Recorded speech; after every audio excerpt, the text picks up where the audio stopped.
Hello friends, welcome to MS Maths. In this video we are going to discuss about Poisson's ratio sigma. Poisson's ratio जो होता है उसको हम sigma से denote करते हैं और हम कह सकते हैं कि एक थ्योरम के रूप में हम इसका यूज़ करते हैं। तो Poisson's रेशियो में हम क्या पढ़ते हैं कि जो इलास्टिक मटेरियल्स होते हैं उनकी जो इलास्टिक लिमिट होती है उन इलास्टिक लिमिट के लिए हम जो ट्रांसवर्स स्ट्रेन होता है और लॉन्गिट्यूडनल स्ट्रेन होता है उसका जो रेशियो होता है उसको हम कहते हैं वो सिग्मा के इक्वल होता है और कांस्टेंट होता है। तो यहाँ पे इसका जो स्टेटमेंट वो है कि within elastic limit the ratio of transverse strain and longitudinal strain is remain constant and is equal to the, या फिर हम इसको कहेंगे इज कॉल्ड पॉइजन्स रेशियो। इसका जो रेशियो होता है वो पॉइजन्स रेशियो के इक्वल होता है। ठीक है, तो पॉइजन्स रेशियो में हम देखते हैं कि सबसे पहला हमारे पास में यहाँ पे आता है transverse strain. So what is transverse strain? Transverse को हम हिंदी में कहते हैं, मैं यहाँ पे लिखता हूँ कि जो ट्रांसवर्स स्ट्रेन है इसके बारे में हम आगे पढ़ेंगे। इस ट्रांसवर्स स्ट्रेन इसके बारे में इसकी जो डेफिनेशंस वगैरह हम आगे पढ़ेंगे, लेकिन हम यहाँ पे एक बार आपको बता देते हैं कि ट्रांसवर्स स्ट्रेन होता क्या है। इसको हम बीटा से डिनोट करते हैं, इसको हम कहते हैं अनुप्रस्थ विकृति। ओके, ये होता है अनुप्रस्थ विकृति।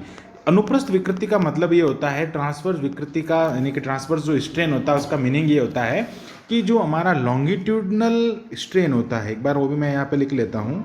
लॉन्गिट्यूडनल स्ट्रेन जो होता है, लॉन्गिट्यूडनल स्ट्रेन इसको हम कहते हैं अल्फा और इसको हम कहते हैं अनुदैर्ध्य विकृति। ये जो होता है अनुदैर्ध्य विकृति, ये अनुदैर्ध्य विकृति का मतलब होता है कि लंबाई के अनुदिश जो विकृति हो रही है।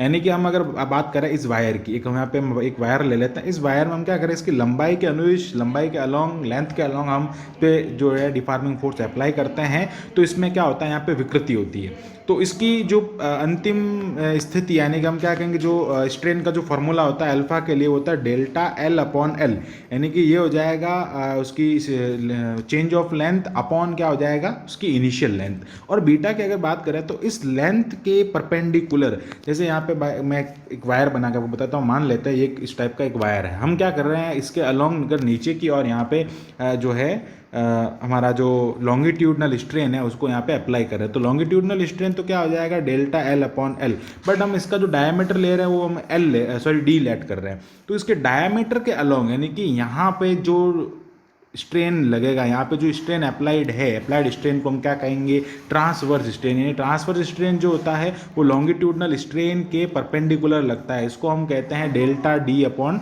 डी। बिकॉज जब तार है, वायर है, जब खींचेगा उस पर फोर्स अप्लाइड होगा तो उस समय क्या होगा, उस पर उसकी डायमीटर में भी तो चेंज होगा ना, तो उस डायमीटर की चेंज को हम यहाँ पे कहेंगे, जो इसका ट्रांसफर्स हो जाएगा उसको हम कहेंगे delta D upon D.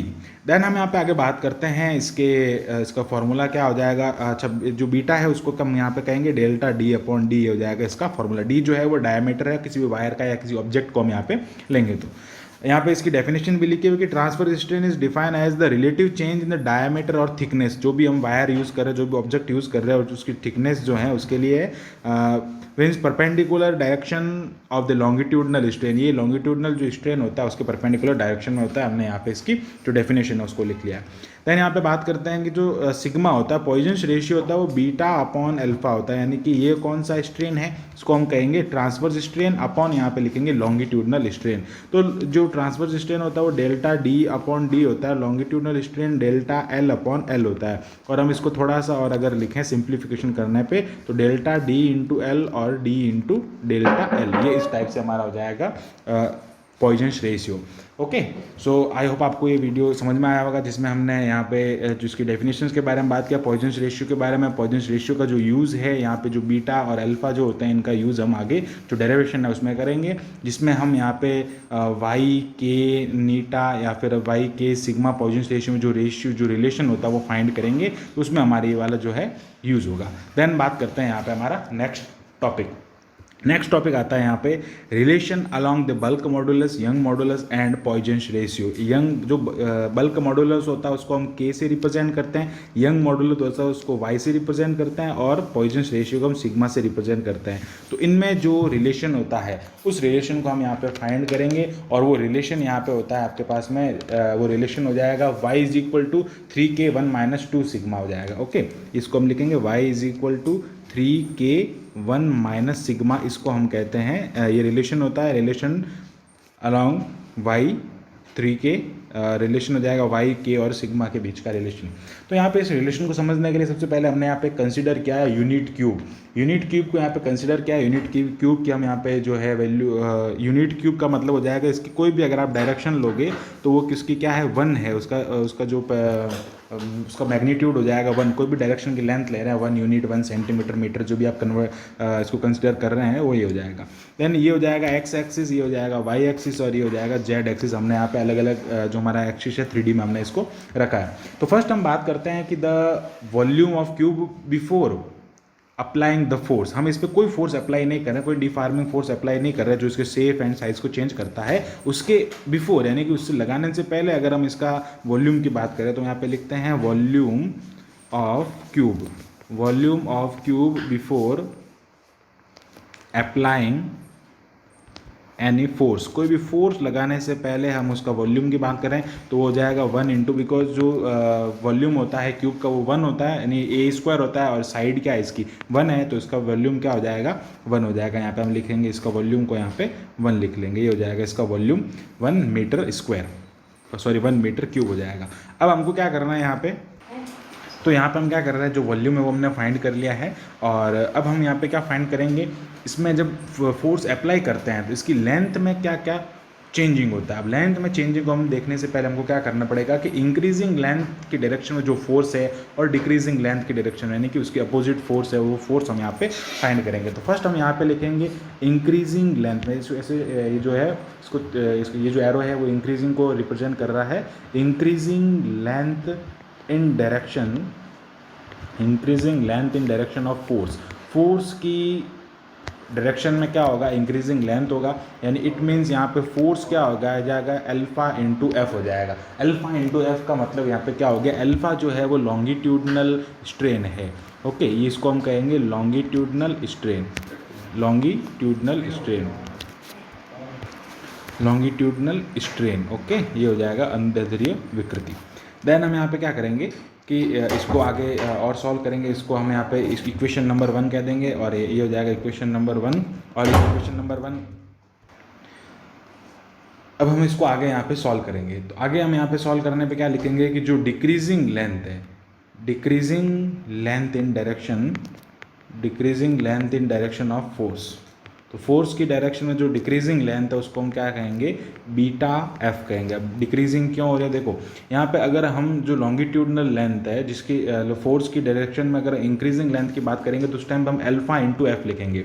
But जब क्या करें, डिक्रीज हो रही है लेंथ, कहाँ पे डिक्रीज होगी, इस जिसके अलॉन्ग हम यहाँ पे फोर्स अप्लाई कर रहे हैं उसके अपोजिट डायरेक्शन में क्या होगा, फोर्स जो है लेंथ डिक्रीज होगी ना, तो डिक्रीजिंग के अलॉन्ग जो फोर्स होगा वो बीटा इंटू एफ हो जाएगा। बीटा जो है यहाँ पे बीटा जो है वो यहाँ पे ट्रांसवर्स जो है, ट्रांसवर्स स्ट्रेन है।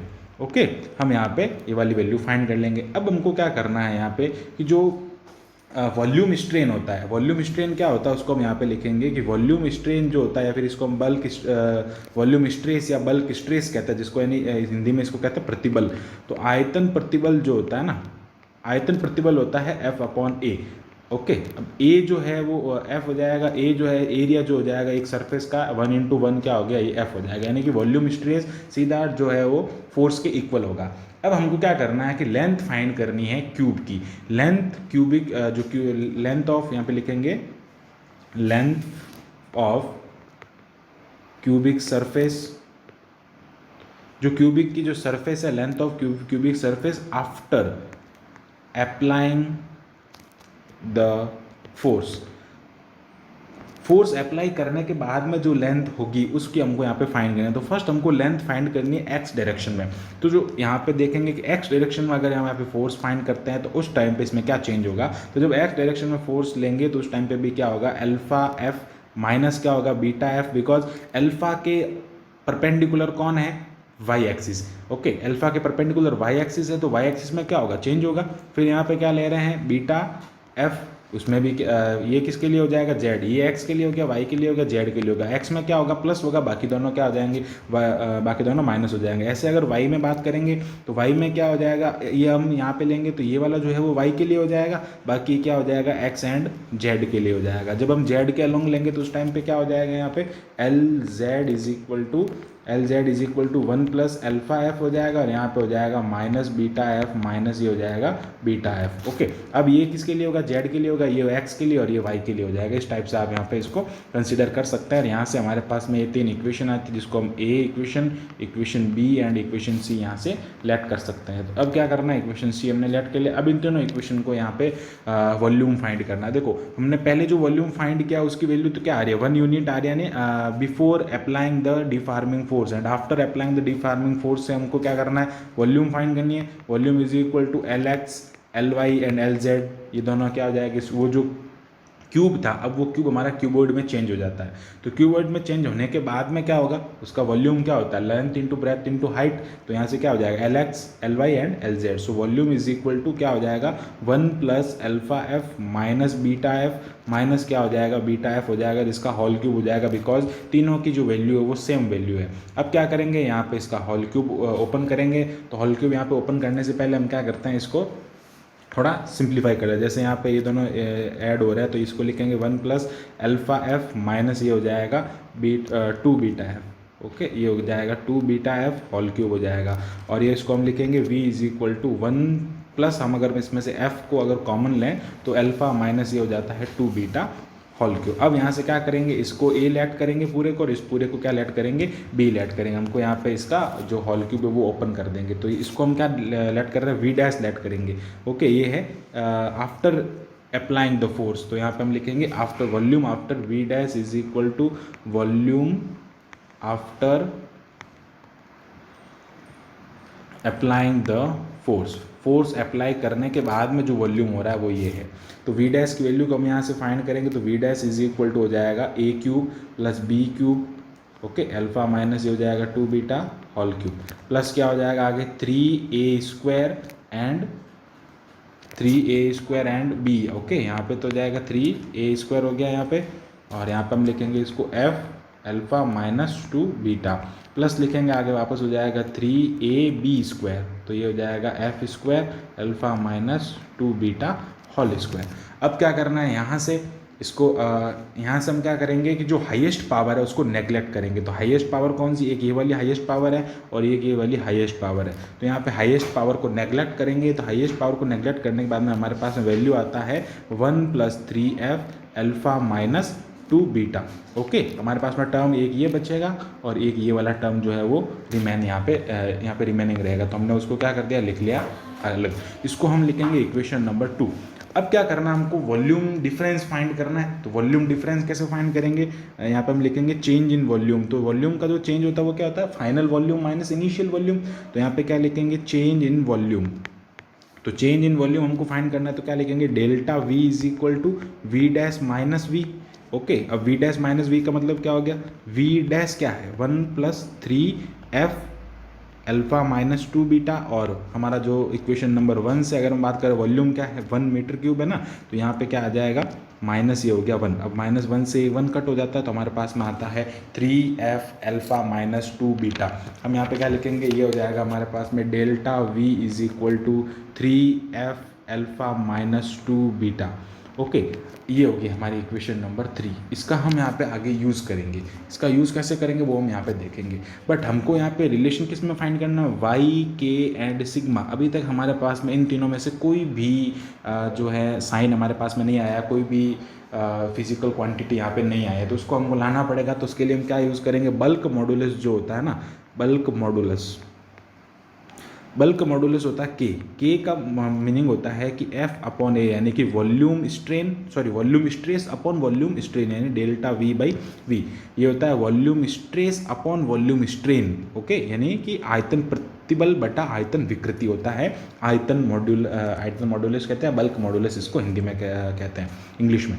तो K होता है इसका नोटेशन। तो हम यहाँ पे इसको क्या लिखेंगे, इधर लिख देते हैं इसको। तो K इज इक्वल टू ये क्या हो गया, F अपॉन ए एंड क्या हो गया v अपॉन डेल्टा v। अब f upon A v upon delta v, a जो है वो एरिया क्या हो जाएगा 1 इंटू 1। तो आंसर क्या आएगा 1 आ जाएगा। v जो है उसकी वैल्यू क्या है यहाँ पे 1 इंटू 1 क्या हो जाएगा 1 ही तो होगा, क्योंकि हम यहाँ पे यूनिट ले रहे हैं ना, ये हो जाएगा metre square. Then we can write here F upon delta V. तो एफ अपॉन क्या हो जाएगा, डेल्टा वी हो जाएगा, और डेल्टा वी की वैल्यू हमारे पास में है, तो डेल्टा वी की वैल्यू हम यहाँ पे पुट करेंगे। So K is equal to F upon 3f into 2 sigma alpha minus 2 beta. तो यहाँ से क्या हो गया, एफ से एफ कैंसिल हो गया, तो क्या हो जाएगा ये एफ से एफ कैंसिल होने के बाद में ये क्या हो गया, यहाँ पे के हो गया। ओके, अब हम क्या करेंगे यहाँ पे, इसको थोड़ा और सिंप्लीफाई कर लेंगे आगे। तो ये हो जाएगा K is equal to 1/3 alpha minus 2 beta. अब क्या करेंगे, यहाँ से हम अल्फ़ा को कॉमन ले लेते, तो वी कैन राइट एज, यहाँ से अल्फ़ा को हमने कॉमन लिया तो ये हो गया 1 - 2 beta upon alpha. Okay, we can write, तो 2 बीटा अपॉन अल्फ़ा हो गया। अब हमको यहाँ पे क्या करना है, एक चीज़ ध्यान रखें कि जो अल्फ़ा होता है, अल्फ़ा क्या होता है, लॉन्गिट्यूडनल स्ट्रेस। यहाँ पे लिख लेता हूँ longitudinal strain, alpha is longitudinal strain. और अल्फ़ा की जो वैल्यू होती है ना, अल्फ़ा जो होता है वो लॉन्गिट्यूडनल स्ट्रेन होता है। अब लॉन्गिट्यूडनल स्ट्रेन जो होता है ना, उसका वैल्यू क्या होती है, तो alpha is equal to longitudinal strain upon ये हो जाएगा longitudinal stress. Okay, alpha is equal to longitudinal strain, देखो विकृति अपॉन क्या होगा, ये लॉन्गिट्यूडनल स्ट्रेस, विकृति बटा प्रतिबल। ओके, विकृति अपॉन क्या लेंगे हम यहाँ पे, प्रतिबल। अब हमको क्या करना है, यहाँ पे जो y होता है ना, यंग्स मॉडुलस क्या होता है, longitudinal stress upon longitudinal strain. ये क्या होता है, लॉन्गिट्यूडनल स्ट्रेन। अब जो लॉन्गिट्यूडनल स्ट्रेन है वो किसके इक्वल होता है, अल्फा के इक्वल होता है। तो y इज इक्वल टू, ये क्या हो जाएगा, यहाँ पे इसकी वैल्यू ये है, तो ये क्या होगा कि जो इसके हैं ये प्रोपोर्शनल दैट होता है। तो अल्फा जो होता है वो 1 ये जो y होता है वो 1 अल्फा के इक्वल होता है। वो आप इन फॉर्मूले से अंदाज़ा लगा सकते हैं, या फिर आप क्या करें, जो रिलेशन है वो ध्यान भी रखें कि अल्फा जो होता है वो 1 अल्फा के y जो होता है वो 1 अल्फा के इक्वल होता है। तो यहाँ से अगर हम देखें कि 1 अल्फा जो है वो किसके इक्वल हो जाएगा, y के इक्वल हो जाएगा। Then we can write k is equal to y upon 3 1 - 2 beta upon alpha. अब बीटा अपॉन अल्फा क्या होता है, beta upon alpha is sigma. Okay, Poisson's ratio जो होता है उसका हमने डेरिवेशन किया है यहाँ पे, तो ये हो जाएगा y upon 3 1 - 2 sigma. Then we can write as y is equal to 3k 1 - 2 sigma. This is our relation between y, k and sigma. Okay, I hope आपको ये जो डेरिवेशन है वो अच्छे से समझ में आया होगा। हम अगले वीडियो में इसी टाइप के 2-3 और डेरिवेशन करेंगे, और हमने यहाँ पे जो पॉइजन्स रेशियो पढ़ा है ये भी बहुत इंपॉर्टेंट है, जिसका आगे यहाँ पे यूज़ करते हैं इस टाइप के डेरिवेशन में। So thanks for watching this video, keep watching MS Maths and subscribe the channel MS Maths।